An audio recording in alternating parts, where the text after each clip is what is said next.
Do philosophers go to jail? Do they never get to see a light of day just for having an opinion?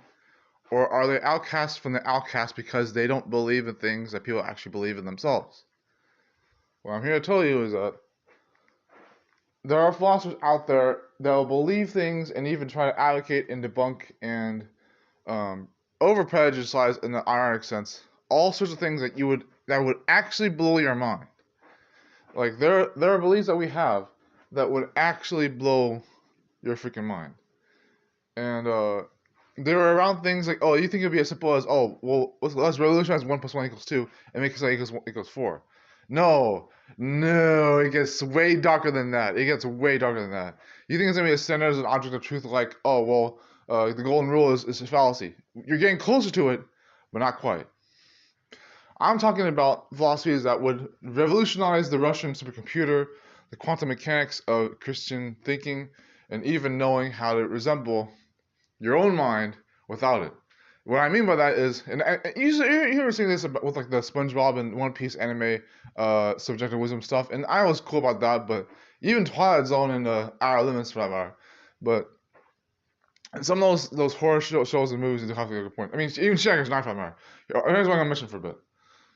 You ever hear things like "mind your own business"? This is AB conversation. You say we're out of here. There are philosophers who believe that swimming your own lane is an evil villainy. There are philosophers who believe that having boundaries is evil villainy. There are philosophers who believe, and some of them are me, unfortunately. There are some philosophers who even believe that there is not that the world cares about results, but the results care about the world. That you have all time in the world, not the time for you. That timing matters more than time.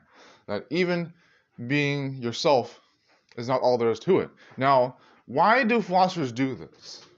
Why do they make a big deal about having something to prove and not worrying so much about what can make their own lives richer and more disciplined and even worrying about them properly? Well, I think philosophers are just very stubborn people. They actually think that they know how to navigate their lives and face their fears. And when they actually face their fears, people think they're narcissists anyways.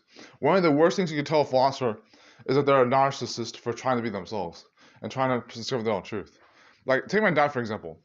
A lot of people do not like my father because they think of him as a kind of man who does not stick to the path or finish where he started. That's not the case. My dad is almost in his early 60s, and he's actually really, really wise. He's a shaman. He's a monk like me. He's a shaman. And even he follows truth. Is he a philosopher? Maybe. Am I a philosopher? Absolutely. I'm a philosopher because I changed and break the mold with all the beliefs I have.